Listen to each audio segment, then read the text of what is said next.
Hey there, fans of brotherly love wrestling. It is I, Vic Delicious. Philly's own, the Mecca here. It is the real McCoy, J.D.X. Justin D. Xavier. And it's your man, CD, the fallen angel, Christopher Daniels. Hello, boys and girls. This is your old friend RJ City. Hey there, brotherly love wrestling. Bill Carr here. Hey everyone, this is two-time guest Wheeler Yuta. Two bozos from Philadelphia flapping their gums about pro wrestling this, pro wrestling that. Which is not that unique in the grand scheme of things yet. You are in for a treat because you're tuned in to Brotherly Love Wrestling. Philadelphia, are you ready? No! They said, are you ready? This is Brotherly Love Wrestling Podcast, your first stop for everything professional wrestling. So sit back and enjoy wrestling talk at its finest with your hosts, Larry Hall and Joe Corrado.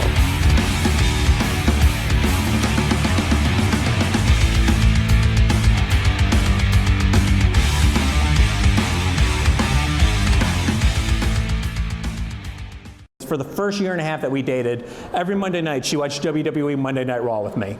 I'm like, this is awesome. I found a girl that likes wrestling. I didn't think these exist. After a year and a half, she's like, this is the dumbest shit I've ever watched.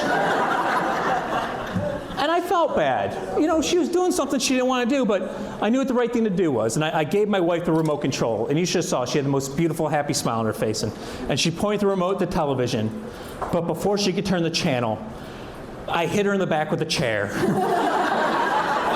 And I was like, clearly you have not been paying attention to wrestling at all this year and a half.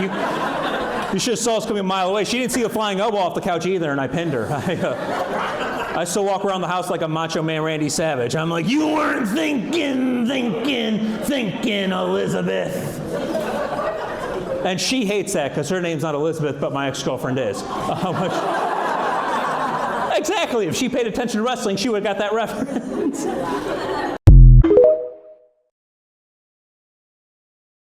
Welcome, everybody, to Brotherly Love Wrestling. On the show this week, we have a returning guest, and he is stand-up comedian and wrestling fan, Mr. Dan Brown. Dan, welcome to the show. Welcome back to the show. You said it wrong, buddy. I am downtown Danny Brown, and I will be cutting a promo on your candy ass. It is great to be back, Larry. Thank you so much. No problem. As people saw right before the intro, your new stand-up album, which is on iTunes right now, right? Apple Music. It's on iTunes, yep. The Dad Night Rises. I love the title, by the way. Great Thank title. You. I love the cover art. Cover art's really cool too. Shout out to David Waldman for doing that. Nice, I love it. But I listened to it all the way through. I thought it was really funny. I think people maybe underestimate probably the difficulty of being a clean stand-up comic because anyone can let curses fly and use it as a crutch or whatever you want to use it like that. But doing clean comedy can be, at least in my opinion, from watching things, I feel like it might be a little bit harder to do, especially when you think about comedy. You think about people drinking in a bar and more of a rougher crowd, and then you come out clean and it's people, I don't know. I think people have weird opinions on that. But all in all, a great album to listen to, really funny. Again, one that you can listen with your kids and not be worried about. But, I mean, great job on it, and it was very, very well done. Thank you for that. And I just want to touch on one thing about what you said. My comedy voice, and it's like any kind of art. You got to find, if you're a musician and your voice happens to be country music and you're out there trying to rap, it's probably not going to sound too well. I happen to just have a cleaner voice. I happen to write cleaner.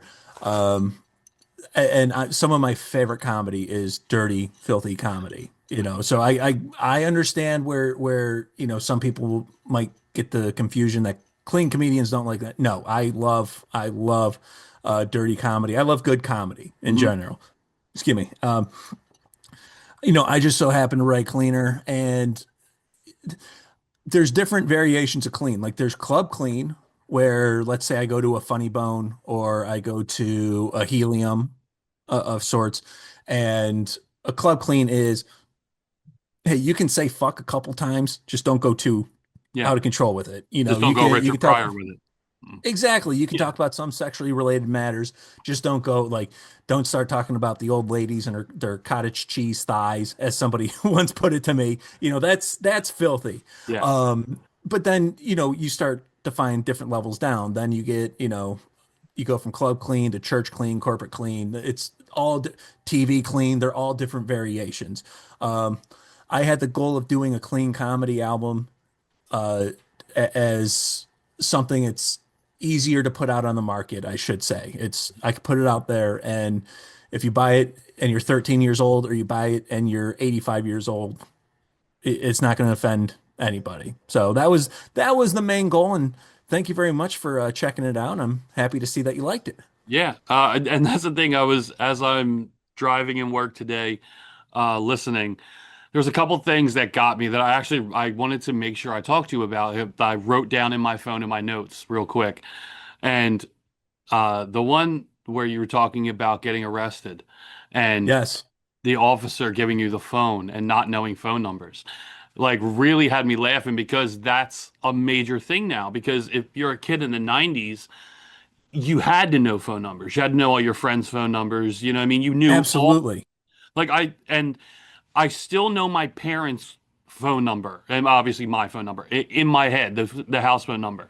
Like, that's glued in my memory. But like, and there may be a handful of other ones that I still can, that are from a cell phone. But like, that's one thing to where giving that phone and going, here, call someone, and no one knows phone numbers anymore. That's not a thing anymore. It's not, and I'm kind of working on another bit right now. It's about obsolete technology, because you know, by the time this airs, Thanksgiving's going to be coming up. Mm-hmm. You remember people used to actually go out on Black Friday in droves. Yeah. Like, don't get me, there's still people that do it, but Yeah. like, you know, with Amazon and being able to order stuff online, it's completely taken away the need to go inside the store. And people used to legitimately get in fights Yeah. on Black Friday over stereo systems, over DVD players and CD players. And there's people that have spent a weekend in jail, and there's people that have stuff on their permanent record over technology. When was the last time you bought a DVD? It's a long time. It's a long Like time. I was chatting with some friends, and I made a reference to the Beyond the Mat documentary, and they never saw it. And I was like, well, I think I have it on DVD. And I had to go through and I found it. And I was like, yeah, I really want to watch it. Then I started looking around, I'm like, I don't have anything to play this on right now. Eventually I realized my Xbox will play it, but you get what I mean, right? Yeah.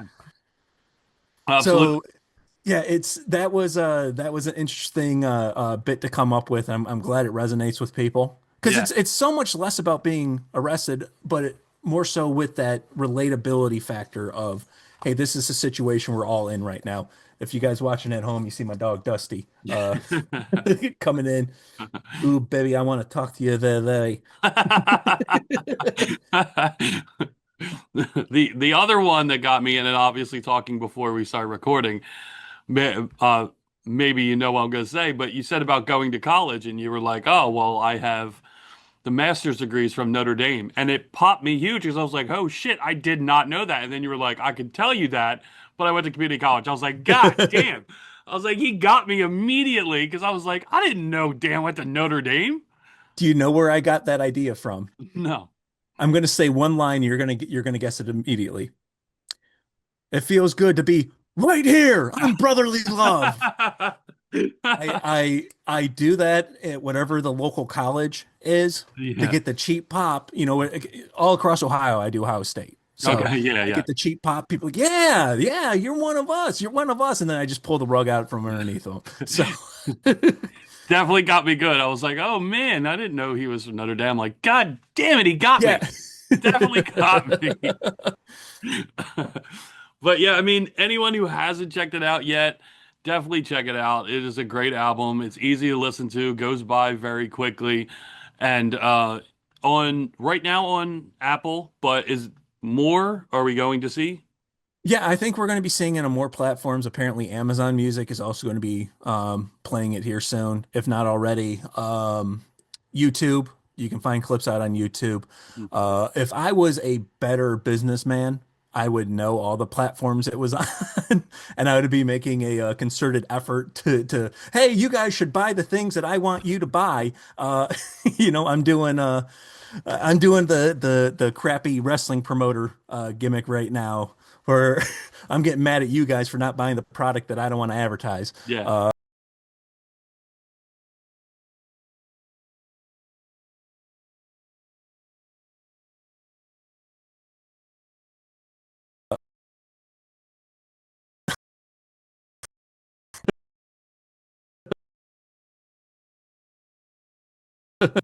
You can social follow us as we always do. Way real here in the We Are a Pro Wrestling podcast. So let's talk what's going on right now.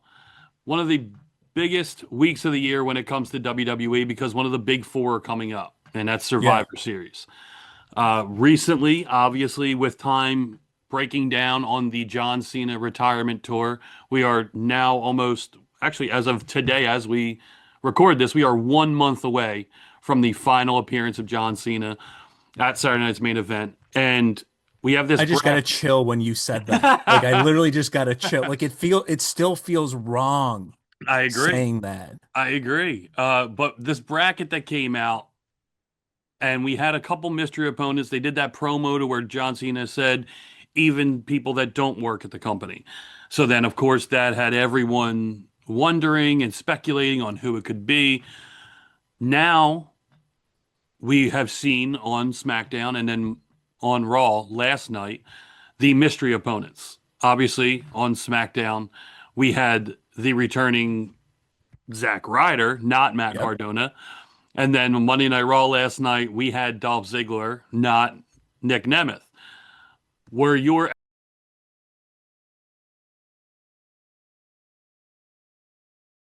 they how do you feel the hype and then the delivery?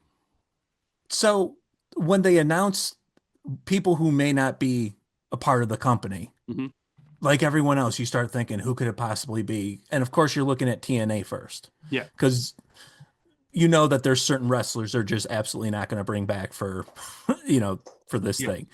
And as I'm looking at the TNA roster, I'm going, okay, Santana would be fun. Moose would be interesting. But it really came down to Cardona, Nemeth, and Joe Hendry being the 1, 2, and 3. And I think it would have been cool to see John Cena possibly face Joe Hendry. But when you look at Cena's career, he didn't wrestle with Matt Cardona. He didn't wrestle with Nick Nemeth. But there's plenty of story with Dolph Ziggler and with Zack Ryder. So I got to say, loved it. Loved it. You guys did great. And the way how each of them lost, I'm not mad either. No. Yeah, I agree. Because I really thought LA Knight was going to lose, and I was ready to throw a brick through my television if that happened. Yeah, but I thought it was cool. Yeah, I did too. I think actually last week's show we did, or 2 weeks ago, I forget. But whatever the last show we did was, the bracket had just been announced, and I think the first 2 matches were announced, including one being the mystery. So myself and Joe sat down. That was our show. It was, okay, who do you think is going to fill out this bracket? And I think both of us had Cardona, Nemeth, and Hendry coming from TNA. Like, that was the most realistic. But we also had guys like Jericho and Edge, and because look, doing this in a podcast, you have to fantasy book. You have to go through these, because it's your wildest dreams. Let's see if they'll work. But realistically, those were the top 2 names, Nemeth and Cardona, that we both believed that would be. But the tough thing about this bracket is, you're putting together a 16-man bracket. Only one's facing John Cena. So these mystery opponents that are coming in, it's cool to see them. And the pops were huge, and it was great to hear the music again. But you have to know that even if it was Joe Hendry, he's not getting through all these guys. That's the only part that sucks about it being a 16-man bracket, is there's stories that have to be told all the way till December 13th, and you're not going to keep doing that unless someone signs a contract. So like, Listen, I want Joe Hendry to do as well as he possibly can. You know, I want all the wrestlers to do as well as he possibly can. But let's be honest, Joe Hendry gets in the ring with Gunther, where the stories and where the money has been invested right now. Joe, you just got Gunther. That's yeah, it. I hate to tell you, but that's the end of the line for you. yep. Who do you think is going to win? I mean, I hate to agree with majority of the people, but it's an obvious pick, and I think it's Gunther. I thought maybe I mean, Gunther younger, like he's a younger Yeah. star as far as up and coming, and hasn't been there a long time anyway. I mean, I love Javon Evans. I love Carmelo Hayes. I love the guys that are still trying to make their way up. I see people talking about squashing a guy like Javon Evans against Gunther, and amongst others that they have the way they have at least filled out these matches so far that they have had. And I get it. I think wrestling fans are way, way too quick to jump on the, oh, he got squashed, he's getting buried. Yeah. There goes that. Like, I'm so sick of hearing wrestling fans talk like that. And I don't like using the business terms like that. Like I'm Yeah. a wrestler, like bury and stuff like that. Like there are certain steps and ways to go when you go in the wrestling business that we've seen as fans for as long as we've been fans. So you know that, okay, yeah, are there guys that are skyrocketed? Of course there are. But there's a level to which you have to attain to get that. I mean, look at everything Roman had to go through Yeah. to get to this level. You can't have or expect a Javon Evans, a Carmelo Hayes to make it and just snap your fingers and he's in the main event against John Cena on his last match. Like, as nice as it would be, but it's unrealistic. And fans that have that look and like, oh, well, oh, he's buried now. Like, it's just their Yeah. career's over. That's the one thing that I can't stand listening to. So this is how I would have, this is the one thing I would have tweaked with that was exact book Gunther, Javon Evans, exactly as you did. Mhm. Don't change that.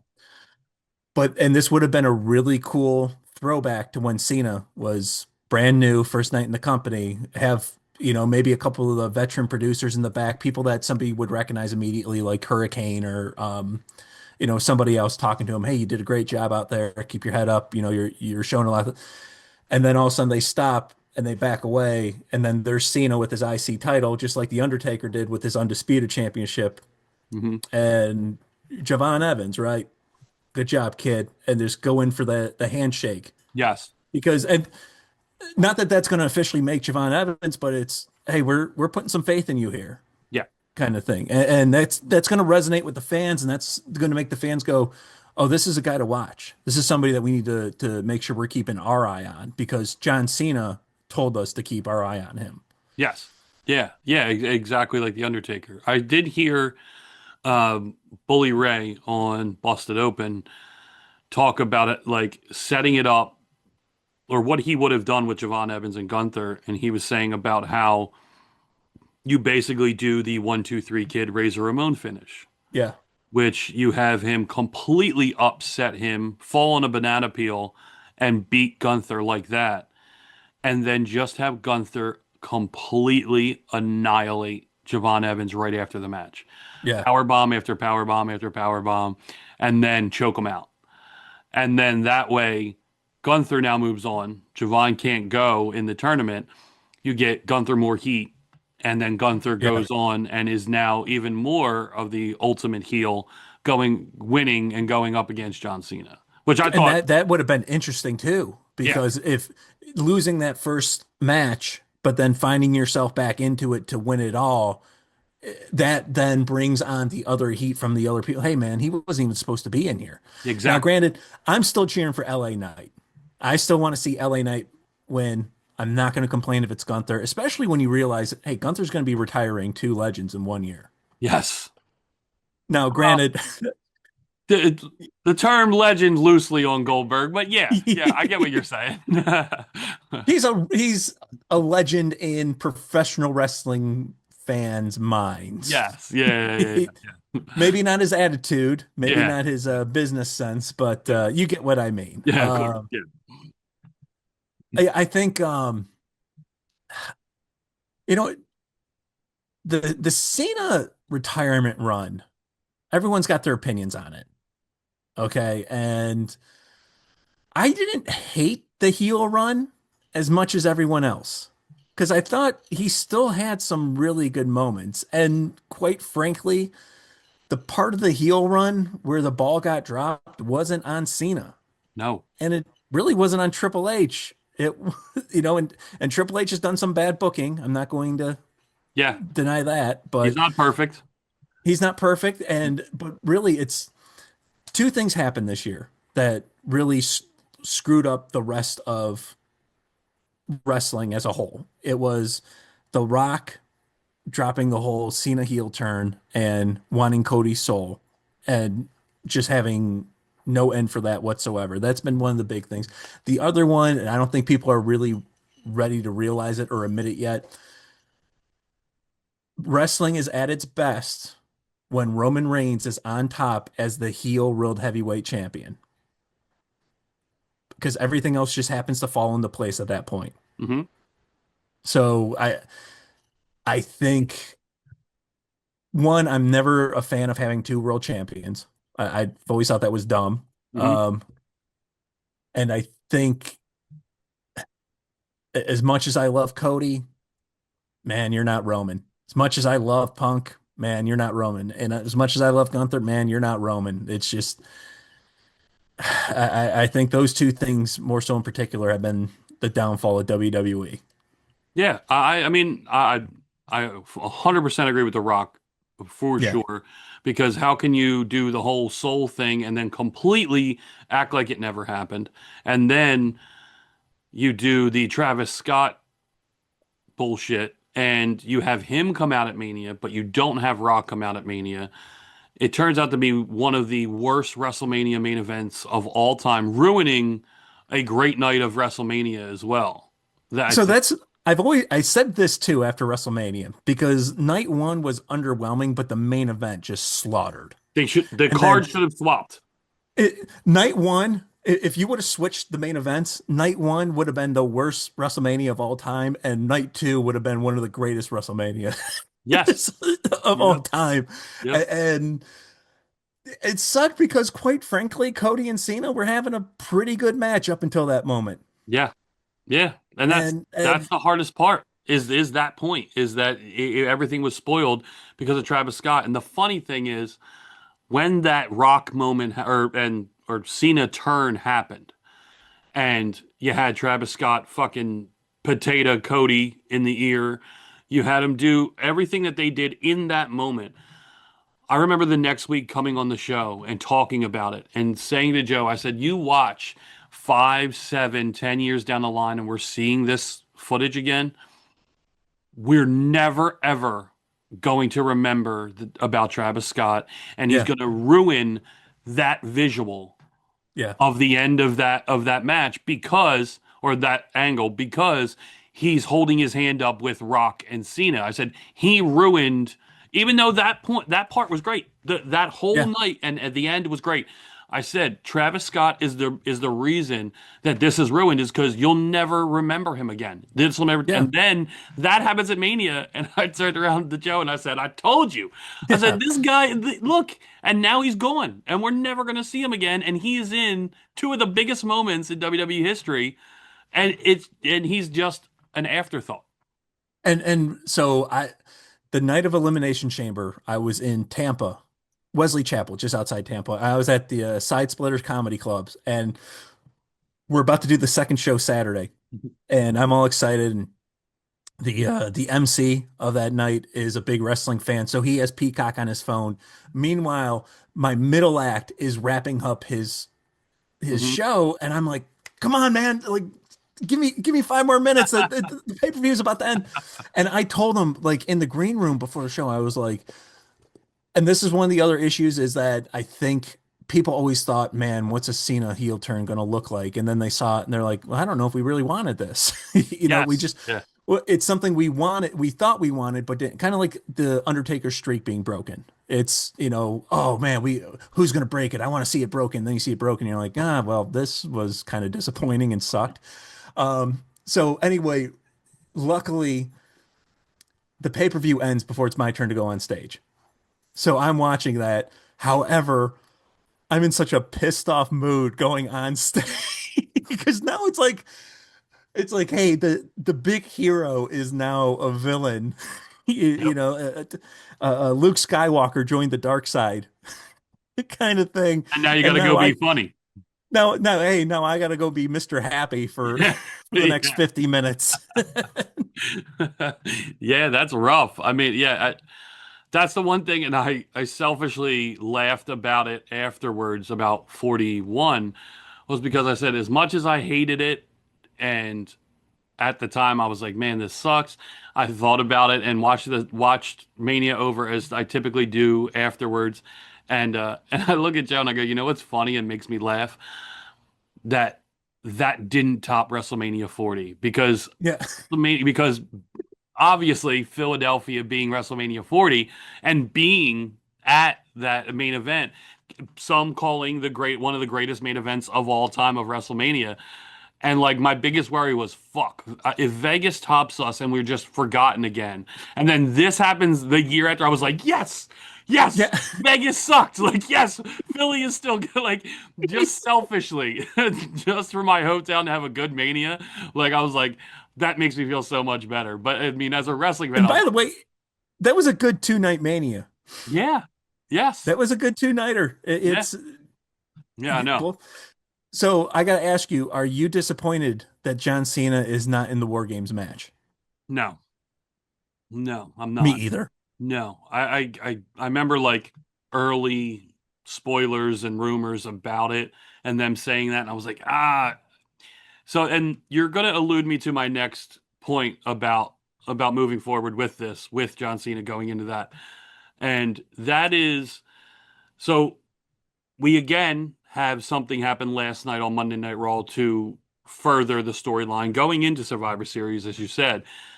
We have a Brock Lesnar joining the Vision, and then we have the return of Roman Reigns joining whatever this team wants to be called, with Punk, with Cody, with the Usos. You have all these guys now all filled out. The Vision versus Team Roman, Team Cody, whatever you want to call them. And it's War Games. Yeah.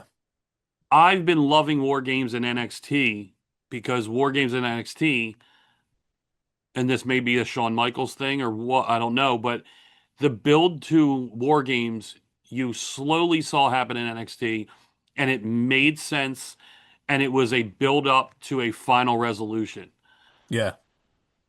What was it? 2 years ago it started back on the main roster, I think. Yeah. And again, those 2 years, again, it was also Bloodline, so that's different, but you had these teams that it made sense to end at War Games. This year is now the first year where it's stale. Now it's, hey, War Games is coming up. We need 10 guys. Let's throw everybody together. Granted, you had the Vision, and it looked like it was going to be the Vision, or it looked like MFTs versus, I forget who the MFTs were feuding. The Wyatt Six. That's right, yeah. Yeah. And that kind of veered off because you saw that building. And I honestly would have taken that over what we have now, not because of star power, because there's no denying the star power that's in this upcoming War Games match. Yeah. But it just, War Games and being a WCW, I'm not a big WCW fan, Joe is, but it always meant something. I mean, whether you look at the Dangerous Alliance and you look at every War Games that meant something, this is the first one to me in WWE that, God, it's good, and the match, of course, will be good, but it's just like story needs to go in with it. I'm a big time proponent of really good storytelling in pro wrestling. I don't think this has it. And do you like War Games better than the traditional Survivor Series 5-on-5 or champion versus champion, you know what I mean? World champion versus WWE and Intercontinental versus US, and where do you sit when it comes to the Survivor Series? Well, first off, I did not like the champion versus champion gimmick every year. Yeah. I thought those need to be separate for a reason. and those champions should only be fighting each other if it's going to be a unification Yeah. type of situation. Okay. I mean, I like the Survivor Series 5-on-5, and I like War Games, but it's, hey, do you like cake or do you like pie? Yeah. They're two different things. But what I'm upset about is you watch WWE is doing what they did with War Games, what they did with Hell in a Cell, and that's turn Hell in a Cell into the Globetrotters. Yeah. Like, it's no longer, is there a story that needs Hell in a Cell? It's, oh, it's Hell in a Cell time again this year. It's the Globetrotters are back in town. Banana Ball's in town. You guys want to go check out Banana Ball? It's to see War Games, like for a second, just stop and look at the ring. Two rings with a cage surrounded by it. And especially with the wrestlers and the characters that are in the ring right now, you got 10 pretty meaty, bulky dudes. It's if somebody didn't watch wrestling, just sat down and watched, they'd be at least intrigued. Yeah. Like, oh, what the hell am I looking at right now? Kind of thing. I think part of this is also in WWE for, hey, we need to have a Saturday night's main event every month now, so we fulfill our agreement with Peacock, because ESPN's now giving us $2 billion to put on really shitty pay-per-views.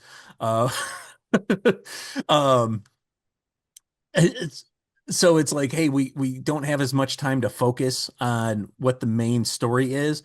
But part of my issue with the main story is that the people the babyface are feuding with are not he's not in the ring. They're feuding with Paul Heyman. Yeah. Like, yeah, your Bronson Reed and Braun Breaker are his guys, but man, we're waiting for Roman Reigns to get his hands on Heyman. We're waiting for Punk to get his hands on Heyman. Like, that's the big thing that we all want. Mm-hmm. And don't get me wrong, Bronson Reed and Braun Breaker have been doing great stuff, but this isn't what we wanted. And I think I don't think most fans are able to articulate that or see that, but in the back of their head, that's what they realize. They just don't know what it is that they want. You get what I mean, right? Well, yeah, and that's, again, going back to 41, that's where this started. That's where that little nugget of storytelling is still, long-term storytelling is still going, is the Roman, Seth, Punk, Heyman. That's where it all began. You know what I mean? All that, him turning his back on both guys to join with Seth, like that great main event of night one of Mania 41, this is still a part of all that storytelling, which is great, except you're not working that into it. You're not mentioning it. It's all for the hardcore fans that are deep into that stuff. Yeah, we know this, and we can see it. That's the real main point of this War Games match. But the problem is like I said, yeah, that's the story there. But then you're throwing in Cody, you're throwing in Jay, you're throwing in Jimmy, you're throwing in McIntyre. Yeah, Brock is one to where, okay, he fits because he is a Paul Heyman guy, so that makes a little bit more sense. And then you have the Roman whole long-term story with those two. But that's the biggest thing, is that War Games is so personal, from way back in WCW to falling in love with it as a WWE fan in NXT, and them doing it so right so many times, whether it was the Undisputed Era and AOP and all the guys that Roderick Strong and did some crazy shit in those matches. Like, all that stuff was built perfectly. And yeah, the first year I heard it was on main roster, I'm like, great, this could be really legit, which it was. But again, like you said, with Hell in a Cell, with Elimination Chamber, like, you made them into pay-per-views, and you saw 2-3 of those matches in one night. It's just like, I'm good. Like, it's supposed to be same thing on Money in the Bank. I love Money in the Bank. When it was at Mania and you gave 6 to 8 dudes and 6 to 8 women that opportunity on the main event card to get everyone on the card on the biggest show of the year. Now it's a pay-per-view. And it's like, it's okay now, but still, like, you're taking the special feel of these matches and it's washing it away. And we also need to look at what the psychology of a cage, let alone a War Games or a Hell in a Cell, is supposed to be. It's that these guys have been at each other so much that finally someone threw their hands up in the air and said, enough. We're putting you all in a cage. We're locking the door, and we're not opening that door until you guys get it all out of your system and there's one man left standing. Yep. Yeah. And there's no real reason for this War Games right now, other than it's that time of the year. That time of the year. Yeah. And what also hurts it, and this is the Cornette fan inside of me, well, goddamn, you got all these women doing the match first up, and and that's part of the issue. And listen, I'm not one of these guys that are like, the women shouldn't have street fights or anything like that. Women shouldn't believe. I'm not necessarily saying that, but one, those matches need to be for the main event talent only. I wouldn't mind seeing a street fight between Rhea Ripley and Charlotte Flair. I don't want to see a street fight between Nikki Cross and Maxine Dupree. You get what I mean? And that's not a knock on them, but you know how certain people are built. But I'll look in the ring, and I remember a couple years ago during the War Games match, Bianca Belair power bombed somebody into the cage, and it was really weird because it was while the countdown was going on for the person coming out. Yeah. So the only reason why we saw it is because the camera cut right to her, because oh shit, something crazy's going on. But everyone in the arena was looking down at the other end. So this poor girl just got thrown into a cage for no reason. For no reason. And also because the girl she threw in the cage was 100 pounds, it didn't make any noise.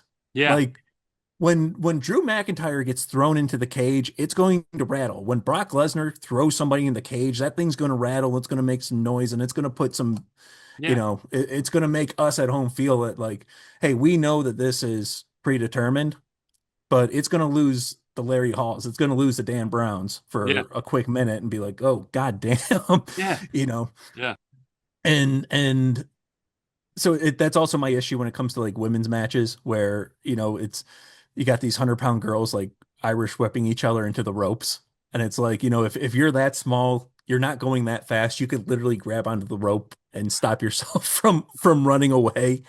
There's no reason why you guys need to bounce around so much. And that's my issue with the Women's War Games match. It's not necessarily a bad thing, but you need some women with some meat on it. Rhea Ripley, great. Charlotte Flair, great. Lash Legend, great. Nia Jax, it's going to make some noise. Great. Yeah, no, you're right. Bianca Belair, Jade Cargill, people who look like, hey, if I walk by this woman in real life, I'm going to turn my head and be like, her shoulders, her biceps, like that's a strong, that's a tough lady, Jordan Grace. Yes. I'm going to look at Alexa Bliss and just go, my God, that woman's going to get killed. Yeah, no, you're right. And that's the thing about, like, I agree with you with that, with as far as the women's. I think the women should get so much more time as far as wrestling in general, period. And some of my favorite all-time matches are women's matches. And you look at Bayley and Sasha in NXT and the shit that they pulled off. It was phenomenal. But I mean, they blew the roof off the place there. Oh, yeah, countless times. Not just once, countless times. But I mean, like the first major match between them for the NXT title. I mean, that is one of the best NXT matches ever. Yeah. I mean, that's probably one of the best. Period. Yes. And that's also one of the best WWE matches of that decade as well. Yeah. Yeah, no, I absolutely agree. But I also agree with the War Games match as well. Like, and it's funny you brought that up because I was just thinking about this last Wednesday, or actually Thursday, because it happened on Wednesday. I watched, and I don't watch a lot of AEW anymore. Not because I hate on it. It's just, it's not for me anymore. It really isn't. I'm out of that age group or what they are advertising to, and it's just not for me. If people love it, great. Love wrestling, and that's what you should do. Just not for me, and I'm not going to shit on it. But I still find myself, look, it's still wrestling. Wrestling is still on. So I still find myself, if there's nothing on and I can't do it, I mean, well, look, there's wrestling on. Let me see what they're doing. And I watched Blood and Guts, and they led with the women. So it was like right as soon as I saw, I'm like, all right, let's see what it is. And in by myself watching this match, and I'm going, as a male who has a daughter, I'm watching the brutality. And look, these women are doing it to each other. They're doing it by choice. I get everything about that. And it may sound hypocritical. Oh, well, how come you can watch men? You can't watch men. I can't watch women with that brutality. It bothers me. It could just be me. Those fans that were in that arena looked like they loved every second of it. And there were spots where I was like, oh shit, man, that was pretty cool. But for the most part, the amount of blood that was spilled, breaking women's heads open, whether it's the hard way or they're cutting themselves or whatever. That mirror shot. Yeah, it just made me uncomfortable to watch. And you can call me a pussy, whatever. It's just something that I don't want to, as a wrestling fan, I don't want to see women brutalized like that. And the War Games match is obviously it's WWE. It's going to be to a lesser effect. But still, anything in that realm, I'm just like, I'm good. Like I just can I give you a comparison where it is good in actual sport? Did you watch the Jake Paul Mike Tyson fight? Yes. Did you watch the women's fight beforehand? I did. Incredible fight. Absolutely incredible. And I could watch, and I tweeted out, I was like, the violence, the passion, it was beautiful. I loved it. But that was an actual athletic display between two incredible athletes whose athletic venture is trying to punch each other in the head. True. Wrestling, it's a little different because when you start bringing in the weapons, it doesn't. I'm not a trained professional wrestler. I don't believe you are either. Could be wrong. Nope. But I'm willing to bet that if I take a chair and I whack you over the head with it, I can make you bleed. And I don't have to go to any wrestling school for that because I'm just gonna fucking hit you over the head as hard as I can. Yeah. And vice versa. I'm willing to bet you could probably make me bleed and get me a concussion too and everything. Yeah. But so the athletic aspect is completely taken out. And again, it goes right back, especially when you call War Games blood and guts. Yeah. These are people who these are also, if you're having a match called Blood and Guts, you should really have a rivalry where people really want the blood and guts of their opponent. Correct. Yes. Because again, you guys have fought so much, we can't keep you guys away from each other. So get in the cage and don't come out till, one person's left standing. Yes. I will say in AEW, that seems to be a little more of what they do because every match has Corny said it once. If you think NXT is the most dangerous, the NXT backstage is the most dangerous place to be because there's always a fight breaking out. Yes. Don't you dare be a babyface winning a match in the middle of an AEW ring because you're going to get the shit kicked out of you afterwards. Not wrong. And how many times have we watched on AEW since their inception where two men will beat the shit out of each other for 15 minutes in a non-match segment and nobody tries to break them up. But then two of the girls give each other a push and then the next thing you know, there's 15 referees right in between them. So at least they put that kind of effort behind the women's match. You get what I'm saying? Yeah. Oh, yeah. Absolutely. Yes. 100%. Yeah. That's the thing is that kind of hit me on Wednesday trying to watch Blood and Guts. Although I did have to go back because I kind of turned Dynamite off or Blood and Guts. I did turn it off after that because I was like, I'm good. Like, I think I'm going to try and find something. I go to my old go-to, and that's turning on Peacock and watching a bio documentary, or I watch the best of series and just fall asleep listening to wrestling. So I just end up doing that. But I did see that the men's was pretty intense. So I did end up watching the men's. The men's was good. It to me, again, still it just lacks star power. Yeah, it lacks star power, and that's what sucks. Yeah, it's. I want so bad, unlike my co-host, I want so bad to like AEW. I want to enjoy AEW. And that's why I keep Wednesdays, keep giving it a chance. And I know their pay-per-views are great because I've watched their pay-per-views. They don't miss on their pay-per-views. I just can't stay in tune for 8 hours of a pay-per-view either. But I want to like Dynamite. I want to like AEW and get reinvested. And I try as much as I can, but I get pushed out too much. So, and I will say this: AEW is getting what they wanted, though. As a business, Tony Khan is getting what he asked for, because you started your company selling out just about everywhere you went, having to go to Chicago every 3 weeks because the demand was so high. Yeah. And Tony Khan decided he wanted Colt Cabana and the Young Bucks over CM and Jack Perry over CM Punk. And he decided that Kenny Omega and the Bucks were better for AEW than keeping Cody Rhodes happy. And he pushed certain talent over the last couple years when probably could have gone to Ricky Starks instead. True. And, it's if you would have put that effort behind Ricky Starks, you probably have a star. If you put that effort behind, I mean, I don't want to say Jay Cargill, but you look at Ethan Page stepping up his game. I mean, you look at Aleister Black and Rusev taking losses. So,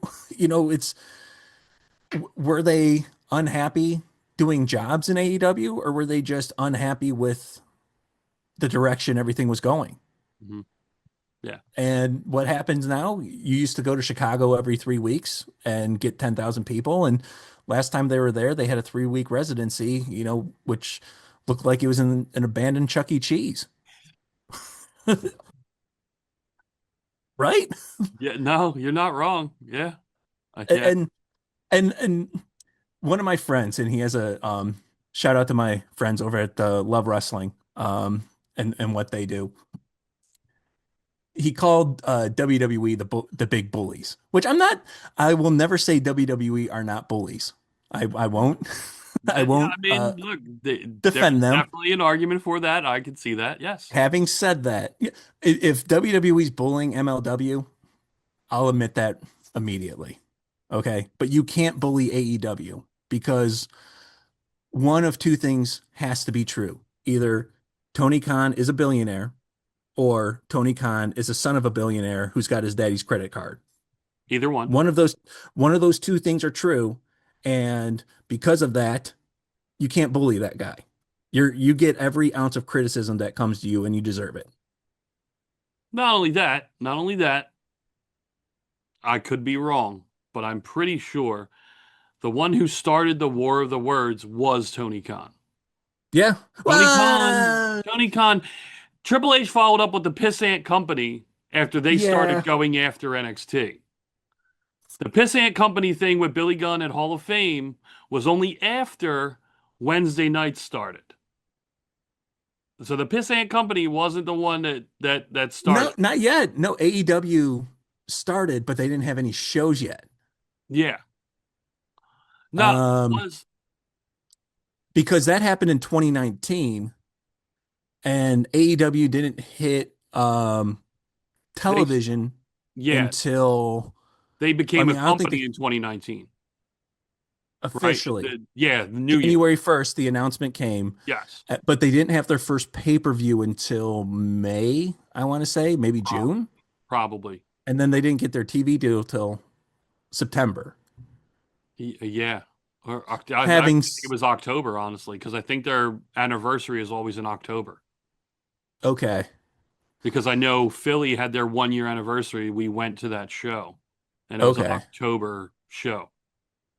So I think, and I can be wrong. Well, I mean, the Bucks and Cody showed up to Raw, like the DX WCW invasion. Yes. So it's kind of hard to say who started what exactly, but the first big shot came from Triple H, but that was also, they should have just rolled that off their shoulder. Big deal. Mm-hmm. But then Cody comes out with a sledgehammer and breaks a throne. Okay, we're even now, Yeah, kind of thing. yeah. Which I enjoyed thoroughly. I thought it was great. I thought I thought that it was great too. yeah. Yeah, that didn't bother me one thing. I thought it was amazing. Thought it was a great touch. Now, what do you think about Jericho possibly coming back to WWE? It's what I've wanted for a year and a half, Really? years. I've wanted because look, Jericho, for the most part, I want to say so. AEW has been a company, or yeah, this year will be 6 years. If you're looking at Dynamite, next October, 6 years, so over 5 years. Uh, maybe the first two and a Okay. half, give or take. Jericho was top level Jericho. Top Yeah. level Jericho for sure. El Champion and Drink It In Man and all, it was top level Jericho. And then they tried to do the JAS. And from JAS on, it kind of It was started not good. losing it. It started losing it. And then he tried to do the learning tree, which, to his credit, bringing Big Bill and Stokely and Hobbs was it Hobbs? Was Hobbs a part of that? I can't remember Um, who the other person in the JAS was, or yeah, I don't in the remember. learning tree was. But I know it was Stokely and Big Bill at first. Like it just wasn't catching. It wasn't typical Jericho. JAS was okay, wasn't fantastic. Learning tree was even worse. Then you get rid of Judas and you have this I am the learning tree, and it wasn't Jericho. It seemed like there was some other influence. Maybe I'm just imagining that, or it felt like that, but it just wasn't him. And then you take him off of TV completely, and then of course his contract is up next month. So yeah, I've been wanting that. I want him the whole retirement thing that they've been doing over the past 5 years. Sign, Hall of Fame, retirement, all that. He needs one last run at it. He doesn't need to be on every Monday Night Raw or SmackDown. He needs to do what Cena was doing, stuff like that. I think And less is better at this stage in his game. yeah, 100%. I think that's exactly what needs to happen. I think whether it's break the walls down or Judas, I would kind of hope Judas. Honestly, I think he's past the code breaker Jericho. But if he comes back and Judas hits, and that crowd gets to sing Judas in WWE, just like Cody's music came over and you had Kingdom in WWE, I think that would probably happen in WWE for Judas as well. I think this would be great. I don't know if you've seen the Instagram picture that he put up. I think it was last week. He is shredded. He got in really good Oh shape. my God. And I looked at it and my first thought in my mind was that's WWE shape. Yeah, That's that's that is WWE camera time shape for sure. goddamn pal. Gotta Yeah. get a tan. Gotta see those abs. Like he looks ready. So I honestly expect Chris Jericho in the Royal Rumble. I really do. I think we I hear think this I in the think you're Rumble. right. I expect him in the Rumble. I mean, I'll be honest with you. I've been Jericho for like the last couple years has been fast forward, turn the channel for me. Like just Yeah. completely uninterested in anything he's doing. Yep. So I can't say that I'm going to be overly excited when he comes back, but it's one of those, okay, I'll give him a chance. Also, having said that, I don't know what happened between him and Kylie Ray. I do think it's something where it's like, dude, you definitely did something you shouldn't have done. I don't know. I don't know the extent of how bad it is. But I don't know. It's one of those where you get tired of seeing somebody. Yeah. And but honestly, hey, dude, you went away. Don't know if you learned a new hold, as JR would say. Yeah. Or else JR would say, I don't like black people. Ouch. Oh. According to Devon. Yeah, Oh, look, I'll believe that broke Devon my heart, over man. Jim Ross any day of the week. You believe Devon? I believe Devon. 100% I believe Devon. And look, we said it on the show a while ago because Jim Ross hasn't been relevant in a while. But Jim Ross was great. No. Jim Ross was legend in WWE. Yeah. Jim Ross was great in New Japan. Jim Ross was a shell of what he was in AEW, and I feel I never, if I never heard him again after AEW, I would be good because he didn't know the names, he couldn't talk about the holds, he was not Jim Ross, and he lasted too long out there, and they kept pushing him out there. And oh, here's a big match, let's bring in JR. No, leave that guy alone. Same thing with, and look, I'm not saying that Jerry the King's any better when WWE does it because I'm done with the King. Do not bring that man back. He has way too many heart problems to be anywhere near wrestling. Like, leave those guys in the Attitude Era. Let's listen to them as nostalgia for all on Peacock and everything you can watch. I don't need King and JR to be paraded back out there just because you can say slobber knocker or puppies. Like, I'm good. I don't need them. And what you need, book a show in Oklahoma City. Put Jim Ross in the front row. Yep. Let him wave to the crowd. Yep. Yeah. It's one of those things. Shane Gillis had a great joke. And it kind of reflects JR. It's like, do you ever see somebody who's got like that 16-year-old dog? And you go over their house and the dog comes in the room. And you're like, hey, look who's here. Oh, you're looking good, buddy. You know, and I'll touch on the thing about Jim Ross here in a second with him and Devon. Or I'll touch on that first. What sucks is that I've always loved Jim Ross, and I don't want to believe Devon, but then that means one of them is a liar. I don't want to think Devon's a liar. I don't blame you. And a lot of time has passed for somebody to be like, come on, Devon, you know that didn't happen. Yeah. And no one's said that yet. Now, granted, so this is the one thing that pissed me off. He said it on Maven's show. Yes. And over like the course of like the last 6 months or so, more so, it seems like Maven just has more and more sour grapes about not making it in WWE. Yeah. And Jim Ross has gone on the record just saying, you know, Maven just didn't have it.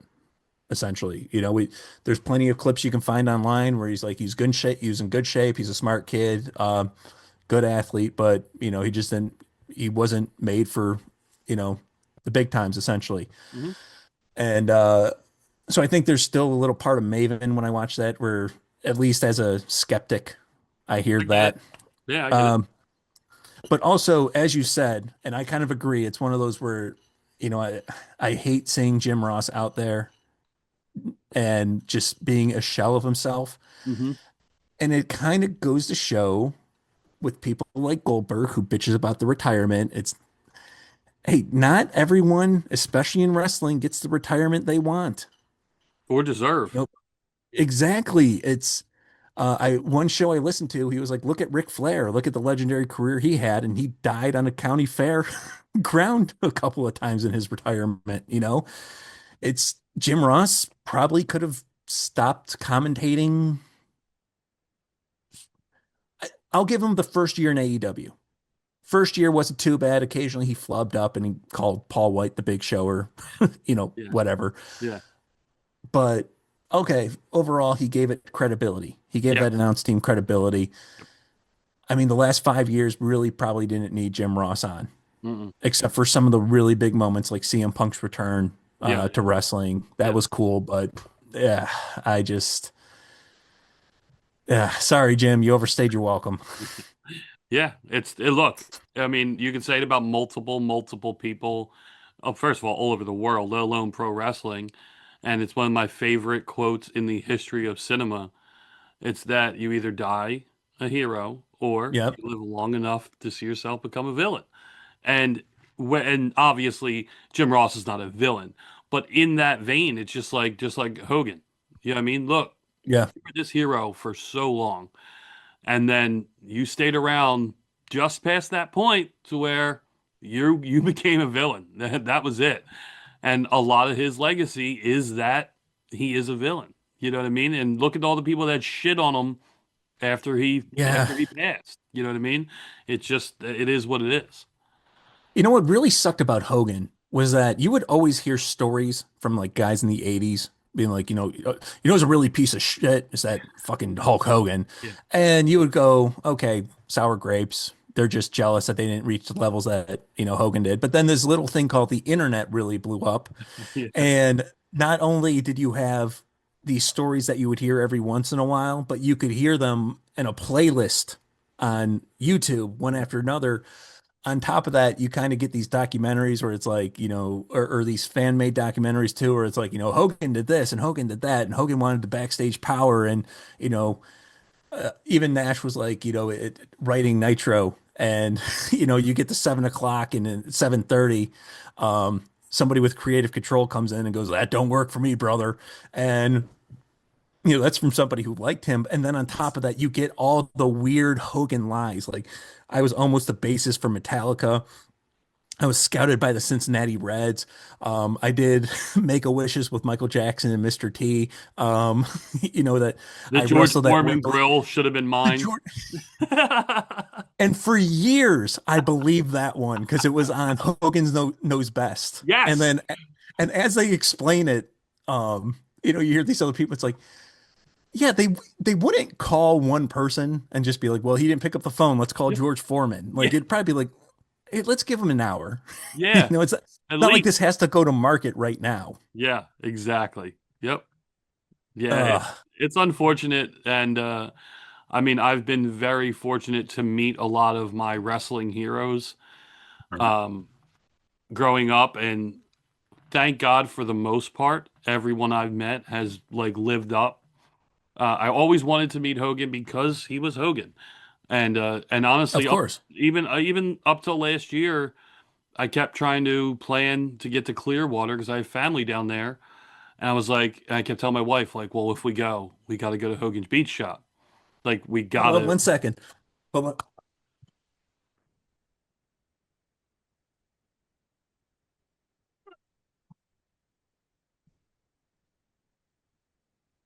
No, exactly.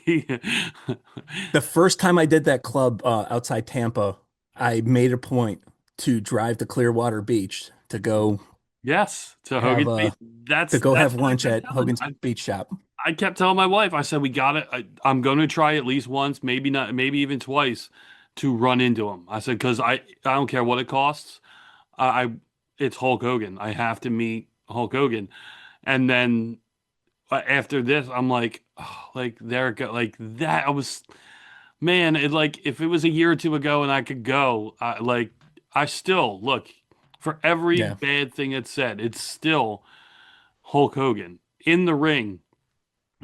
For the 80s, what he did for professional wrestling, it's still Hulk Hogan.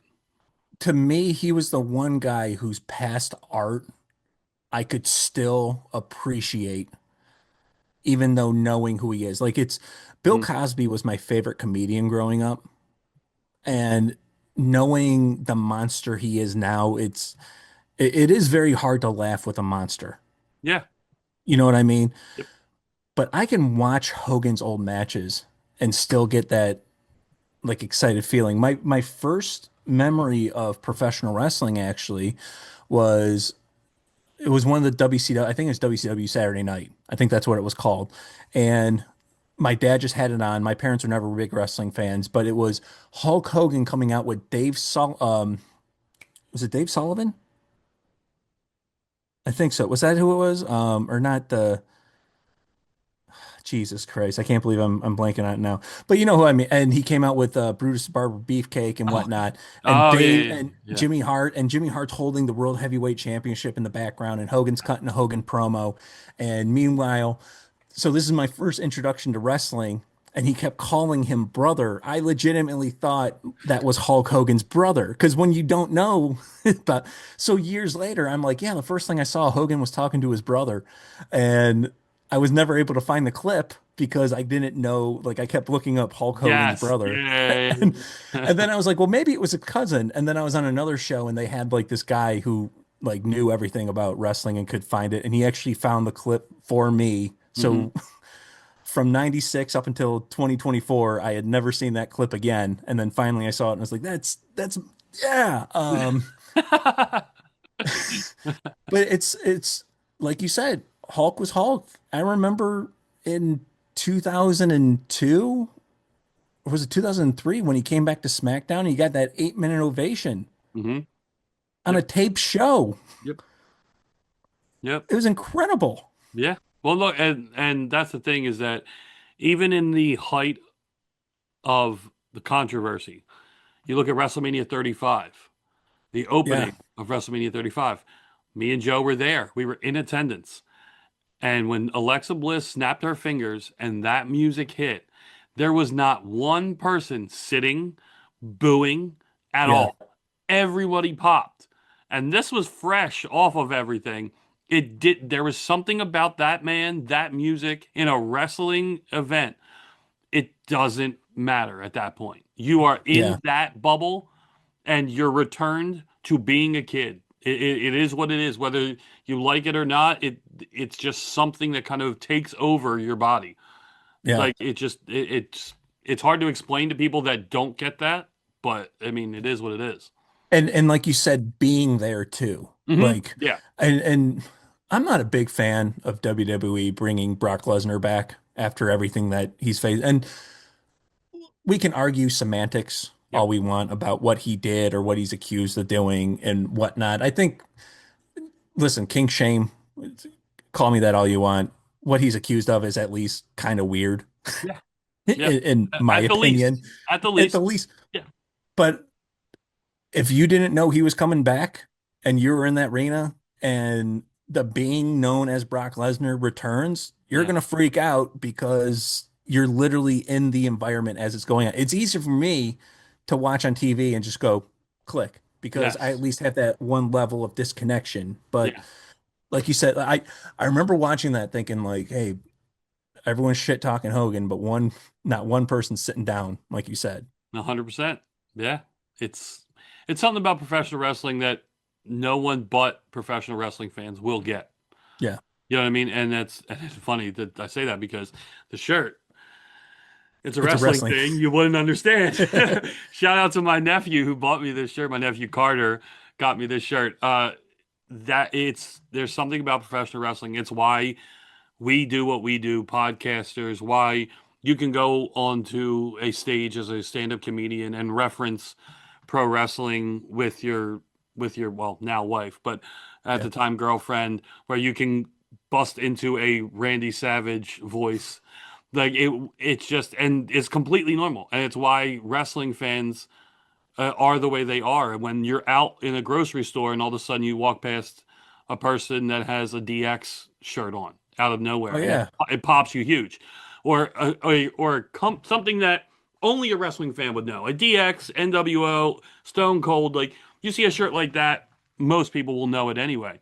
But you see some obscure WCW shirt or something like that, only wrestling fans will walk past and go, "Hey, nice shirt," and that's all you have to say. That's it, because then you know, they're a fan. That's it. I'm sure you remember this, and I busted on Omega and the Bucks a moment ago, and deep down, I'm still a fan. I'm not a big fan of them running a company, but you get what I'm saying. Yeah. I'll take you back to 2017, 2018, especially if you were walking down in a store with a Bullet Club shirt. At some point, someone was going to throw one of these up at you. Yep.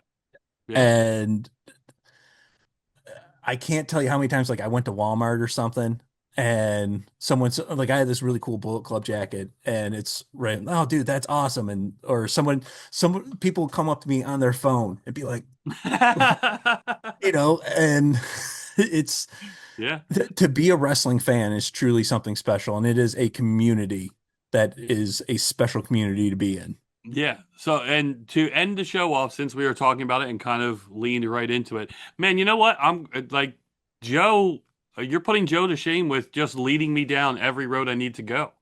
Like, wait till I tell Joe. I'll be like, look, Dan's taking your spot. Like, he's just leading. Oh, I'm sorry, Joe. Right, miss you, buddy. I wish you could have been here.